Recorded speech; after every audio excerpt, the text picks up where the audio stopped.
Welcome to Snack Chat. That's Mark. And that's Troy. What is Snack Chat? It's when Troy and I pick any two people we want inside IBM to inspire not only an unusual pairing, but interesting conversation that we wouldn't otherwise normally have in our daily work routines. Like getting out of the office to a coffee shop, or maybe even a bar, where we can relax a bit and have a fun discussion with each other. All right, let's do this.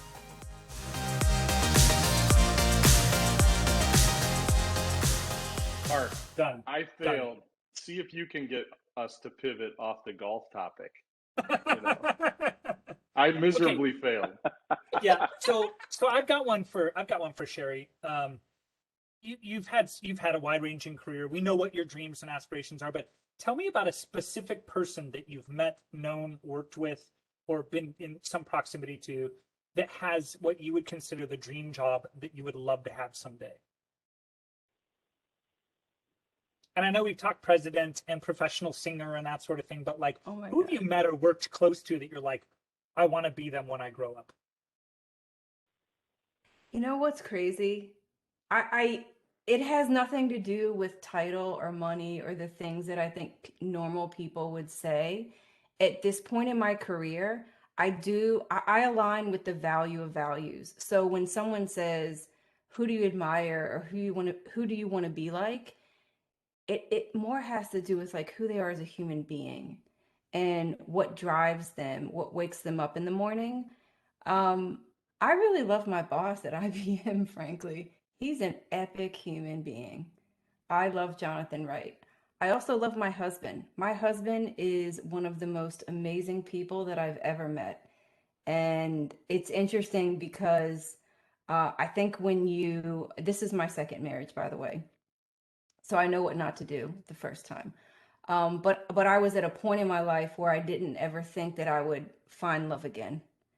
Because I married someone that I'd known for most of my life. You know them for your entire life, 18, 20 years, but you really don't know them.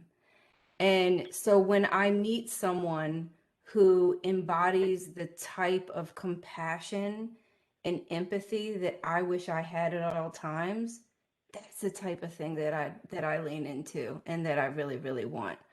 I am very caring, but I'm impatient and I work too much. I love what I do, and sometimes I don't have, I know Shannon, you mentioned balance with COVID. Um, I love my kids. I've always wanted to be a mother. I'm a nurturer, but at the same time, I really love what I do and I love my work, and I don't like feeling guilty that I love my work. So when I meet people who have that balance and who have figured it out, like my husband, for example, and then also like my boss, I really want to learn from them. I wish I had a more like magical answer for you, like Kamala Harris or some dignitary or some person who's really out there. But I mean, this is like what I struggle with, and I just look around me in my own circle and say, what can I learn from this person today in this moment? And it doesn't have to be so grand. It could be something really simple, like how do you manage your calendar more efficiently? Yeah. No, Yeah. I love that idea of focusing on values, right? I think that's how you know someone. And it might not be their title, it might not be their responsibility, but it's how they operate, right? And Yeah. that can be a really inspiring place to be. And you kind of, I find myself taking little bits and pieces of those leaders that I like and trying to kind of chase them as best I can.